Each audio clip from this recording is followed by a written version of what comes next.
y la ha hecho ya de antemano. Todo estaba escrito y el fin de los tiempos ya está escrito, hermano. Dile al que está a tu lado, todavía falta. Dile al que está a tu lado. Pero es necesario que todo esto acontezca. Es necesario.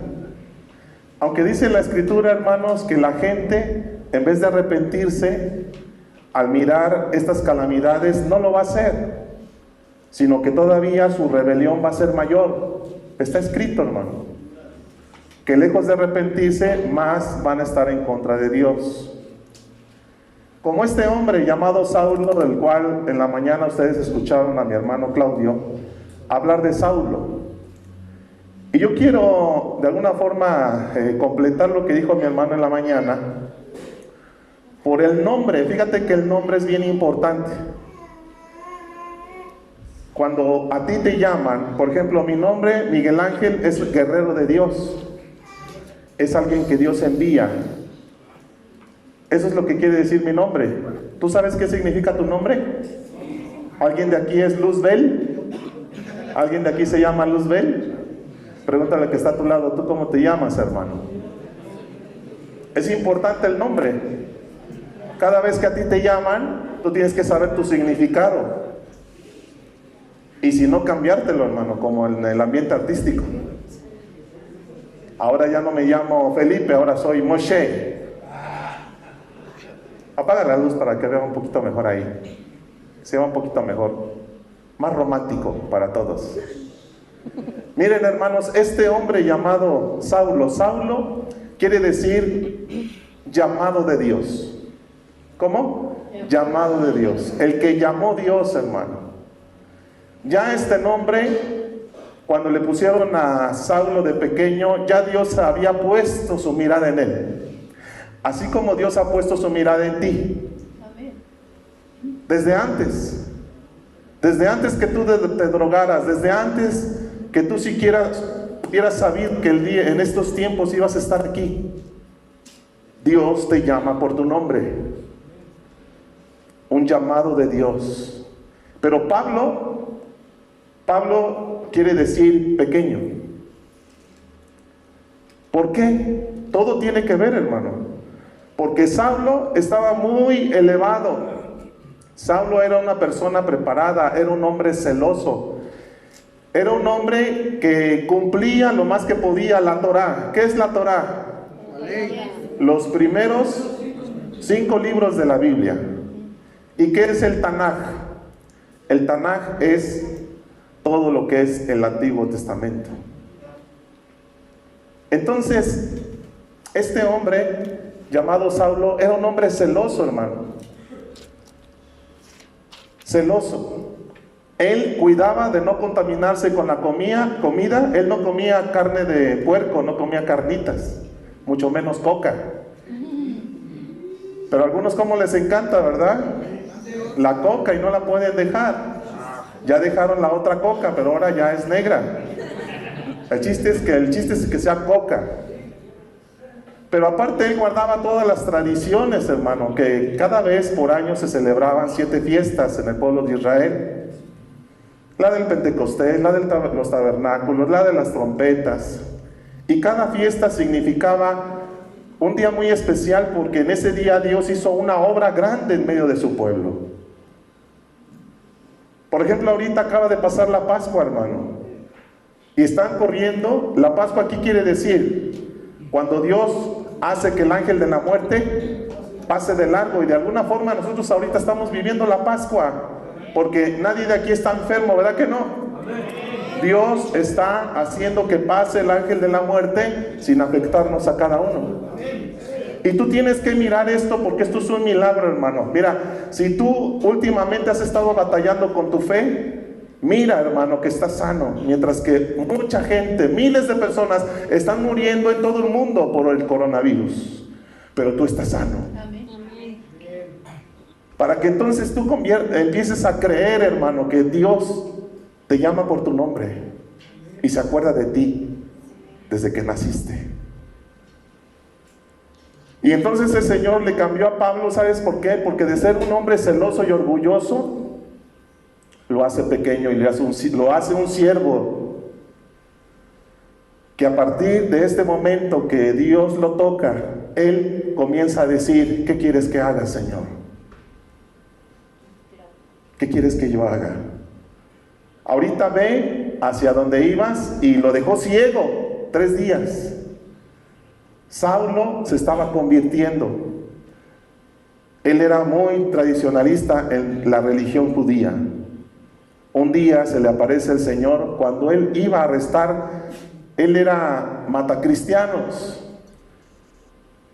Él consiguió cartas para apresar a los cristianos, para perseguirlos. Pero en el camino a Damasco se le apareció Jesús y se convierte en Pablo. Y los nombres tienen mucho que ver, porque ahora de ser un gran hombre, celoso, religioso, ahora el Señor le llama mi pequeño, porque aparte era bajo de estatura. Decían de él que cuando él mandaba sus cartas era muy agresivo y era muy tajante, pero cuando se presentaba físicamente era una pirinolita así. Y entonces decían: este es el que nos escribía, este es el que nos decía. Muy valiente con sus cartas, pero en persona era pequeño. Y parece que es un sentido del humor de Dios muy tremendo, cómo Dios usa a este tipo de hombres. Entonces en ese momento él se hace un representante oficial de Jesús, y él va a inundar todo lo que es el Asia Menor hasta Roma. Todo lo que es el Asia Menor, hermanos, donde está escrito el Apocalipsis, que en la mañana nuestro hermano Claudio, ¿dónde está Claudio?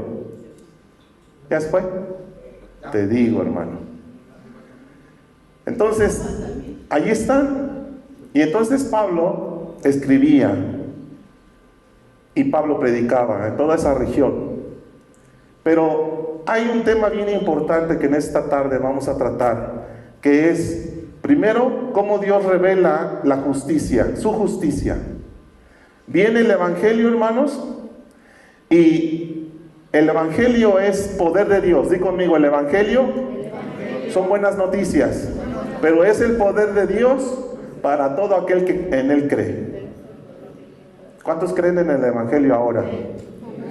Ese poder está transformando nuestras vidas poco a poco a través del tiempo. ¿Te acuerdas cómo eras hace 2 años? ¿O ya se te olvidó? Ahora, ¿cómo eres ahorita? ¿Has cambiado? ¿Has cambiado? Repite conmigo: yo no he cambiado. El Señor me ha cambiado. Porque a veces pensamos, hermano, que los cambios, todo lo tenemos que hacer nosotros. Nosotros nos tenemos que esforzar, pero quien nos da la capacidad, quien nos da la fuerza, quien nos da de su Espíritu Santo para lograr los cambios, viene de arriba, más que de nosotros mismos. Y está revelando también la justicia de Dios.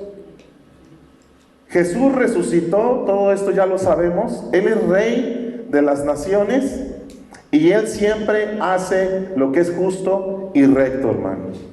¿Por qué Dios abrió un lugar como este? Porque Dios es justo y recto. ¿Por qué Dios nos trajo a este lugar? Como sea, a la fuerza, no a la fuerza. ¿Por qué? Porque Él tiene un plan. ¿Cuál es el plan? Rescatarnos y bendecirnos.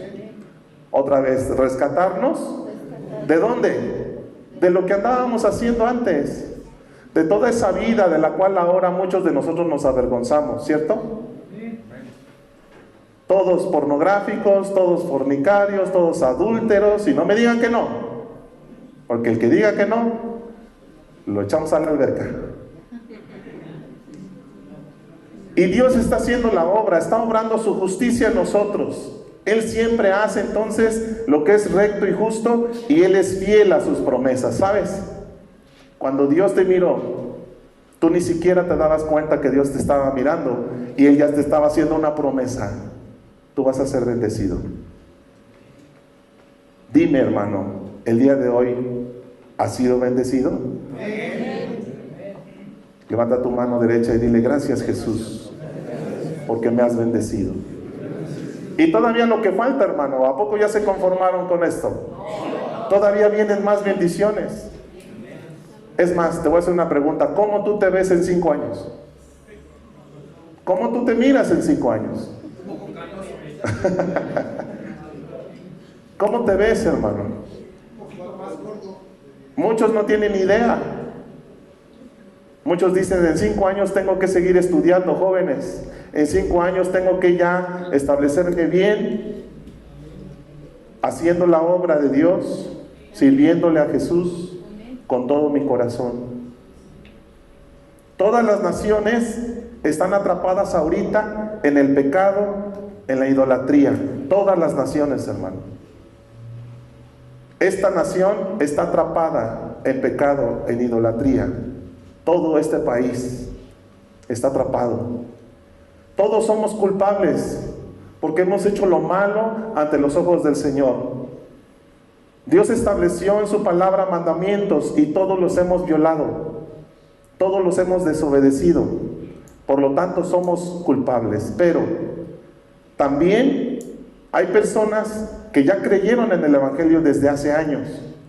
Y sin embargo también se han ensuciado.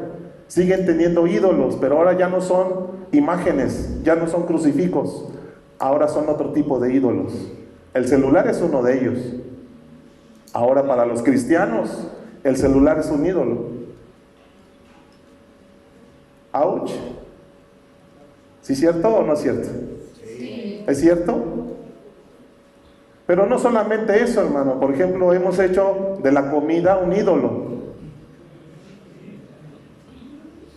Ya no tomamos, ya no nos tragamos, pero ¿cómo tragamos? Y se nota. ¿Alguien quiere dar testimonio? Dile que está a tu lado, pásale, hermano, pásale a dar testimonio. Solamente Edgar es el único que Dios lo hizo con una facultad de que todo lo que entra sale. Yo desde que lo conozco, traga un montón y no engorda. Se lo pasa a su esposa. Por eso cuando lo vayan a invitar a comer, piénsenlo 2 veces. Mejor que no lo inviten. Que sean días de quincena.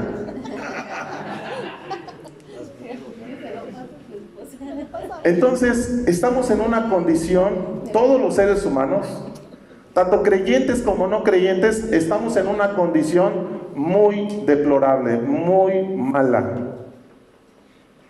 La condición que nosotros tenemos es muy mal, de una completa desobediencia a los mandamientos de Dios. Hace más de 3,500 años, hermano, Dios dio 10 mandamientos en el monte Sinaí, y cuando bajó Moisés todavía le añadieron hasta completar 613 mandamientos que ninguno pudo cumplir. Hoy el Señor nos la pone más fácil, solamente 2 mandamientos. Ama al Señor con todo tu corazón, con toda tu alma, con toda tu mente, y a tu prójimo como a ti mismo. Y ni siquiera podemos con esos 2. ¿O alguien ha podido? Que pase aquí que me diga cómo le ha hecho. Yo no he podido. Entonces la condición que tenemos ahorita como seres humanos en general, tanto creyentes como no creyentes, es muy mala. La pregunta es, ¿y qué esperanza tenemos? ¿Cómo podemos solucionar esto? Di conmigo, gracias a nuestro Señor Jesucristo. Hermanos, nos hemos acostumbrado tanto a decir que Jesucristo vino y pagó por nuestros pecados, que Jesucristo vino y murió en una cruz, que muchos de nosotros ya perdimos el valorar realmente lo que hizo Jesús hace 2000 años por nosotros. ¿Qué fue lo que hizo Jesús? Di conmigo, Jesús se hizo como nosotros. ¿Cómo?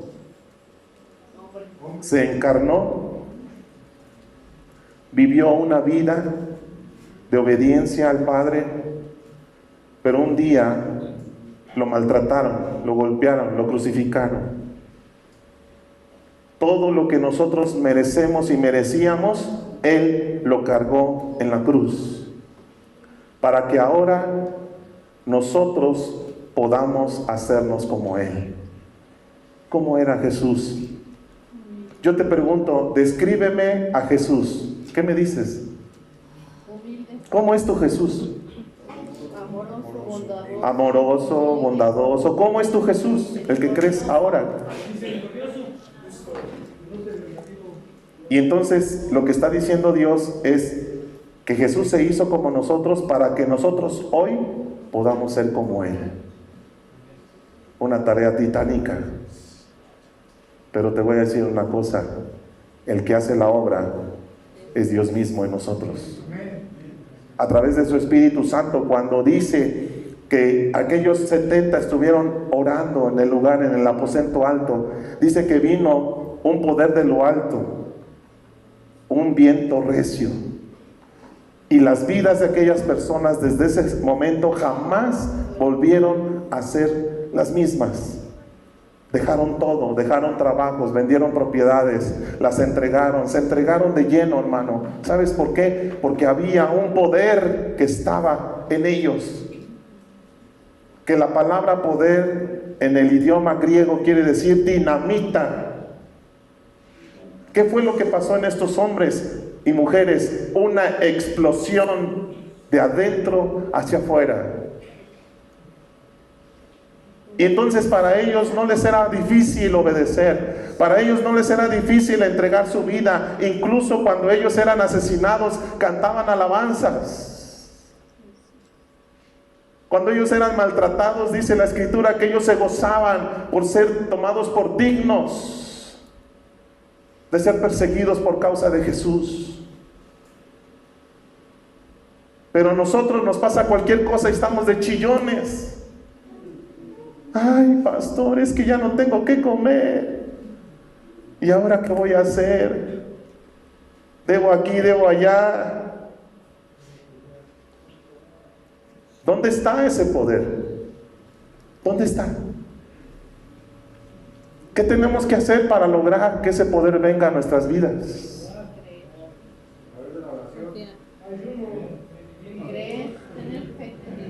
Escucha bien, eso está en el plan de Dios. Gedeón, varón y esforzado y valiente. ¿Quién? ¿A quién le hablas? Yo no veo aquí ni uno. Te estoy hablando a ti. Te toca liberar al pueblo de Israel. Pero ¿cómo, Señor? Yo te voy a ayudar. Solamente quiero tu disposición. ¿Aceptas o no? ¿Qué nos toca a cada uno en este tiempo, hermano? Hacer. Dios tiene un plan. El plan de Dios continúa a salvar a los que más se puedan. El plan del enemigo, ¿cuál es? Destruir a los que más que puedan. Entonces hay una guerra todos los días. En este momento ya los que se fueron contados por miles. No hay dónde enterrarlos. La gente no quiere tener contacto con esos muertos, porque sienten que les va a pegar el virus. Los están aventando en trailers, los están aventando en fosas comunes. Olvídate que le hicieron cristiana sepultura, eso se acabó. Nunca habíamos visto algo como esto. Pero este es el tiempo, hermanos. Estamos corriendo 50 días. Yo tengo en mi corazón que cuando se cumplan los 50 días después de la fiesta de la Pascua, es la fiesta del Pentecostés. Yo estoy expectante diciendo, Señor, ¿qué vas a hacer? Porque hace 2000 años tú viniste a través de tu Espíritu Santo y llenaste a esos 70, y entonces esos 70, incluyendo a este hombre Pablo, empezaron a predicar la palabra en Jerusalén, en Samaria, y después se fueron a lo último de la tierra. Hasta que tu santo evangelio llegó a estas tierras y hoy tenemos el privilegio de disfrutar estas buenas noticias. Pero más allá, hace más de 3000 años, hermanos, el poder de Dios descendió sobre un monte llamado Sinaí. Y el monte temblaba, estaba haciendo como erupción, y todos estaban temerosos porque vieron la gloria de Jehová. sobre ese monte. Ahorita se están acercando el cumplimiento de 50 días. ¿Qué va a hacer Dios? ¿Qué va a hacer? Algo Dios va a hacer. Yo tengo la esperanza de que algo Dios haga en cada uno de nosotros. Que sea diferente. Que nos lleve a una madurez más alta. Que nos lleve a una bendición mayor de lo que hemos conocido. Porque muchos de los que ya tenemos tiempo conociendo del Señor, muchas ocasiones nos estancamos y nos conformamos con lo que hemos aprendido, con lo que hemos vivido, experimentado en Cristo, y entonces muchas veces nos preguntamos, ¿ya eso es todo? ¿Eso es todo lo que hay? Cada jueves reunirnos, cada domingo, vivir vidas fuera de aquí, Dios sabe cómo. Somos unas personas aquí, somos unas otras personas allá. ¿Qué vas a hacer, Dios? Necesitamos tu poder, necesitamos que hagas algo, porque ya nosotros ya no tenemos la capacidad. Nos hemos acostumbrado a ser cristianos.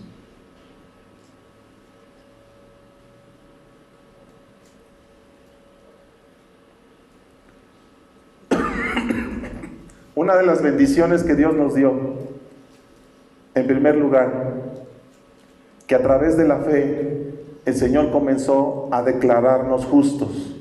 Por eso la prédica se llama de culpables a justificados. ¿Cómo se llama el tema? De culpables a justificados. Entonces, ya vimos que la situación del ser humano en toda la tierra es muy triste. Es muy mala la condición. Tanto cristianos como no cristianos seguimos en el pecado.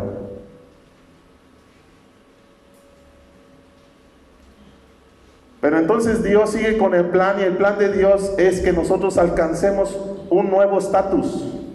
¿Cuál es ese nuevo estatus? Que nosotros, ¿verdad?, estemos en una relación íntima con Dios, en primer lugar. Hermano, este es el tiempo. Estos son los días. Mira, hermano, fíjate bien lo que estamos haciendo en estos días de guardar. Fíjate bien lo que estamos haciendo.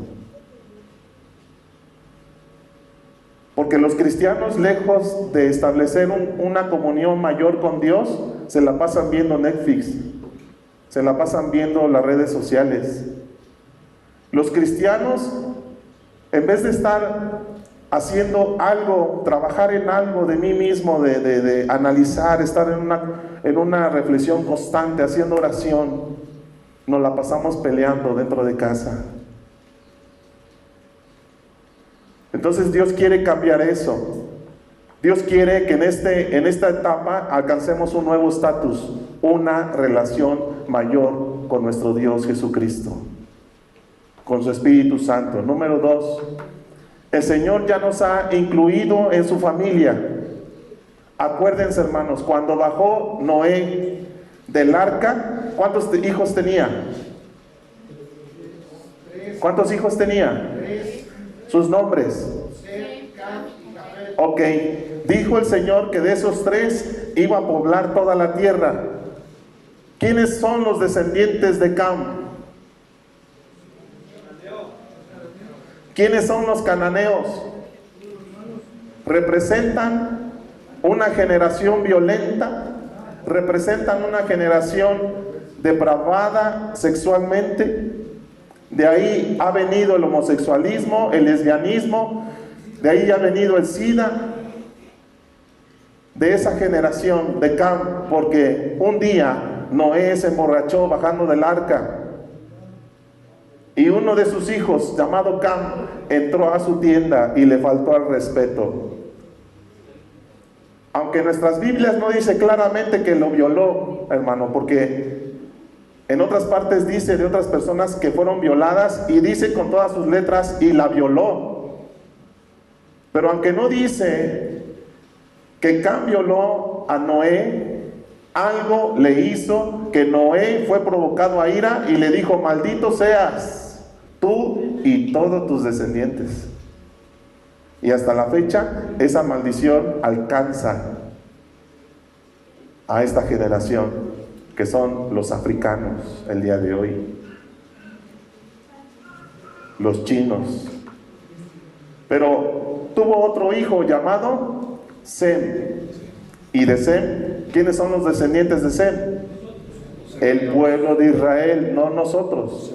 El pueblo de Israel, los hebreos, los que ahorita están allá en el Medio Oriente, en Jerusalén, en todo este país llamado Israel, el pueblo de Dios. Pero tuvo un tercer hijo, Noé. ¿Cómo se llama? Jafet. ¿Quiénes son los descendientes de Jafet? Los griegos. Los europeos, y de Europa a Estados Unidos, y de Estados Unidos a México. Nosotros, hermanos, somos descendientes de Jafet. Entonces, Dios, el plan que Dios tuvo y todavía está en sus planes, es que de esos dos hijos, de Jafet y de Sem, hacer uno solo. Antes Dios solamente se ocupaba de un pueblo llamado Israel. Cuando vino Jesucristo, dejó de ocuparse solamente de Israel.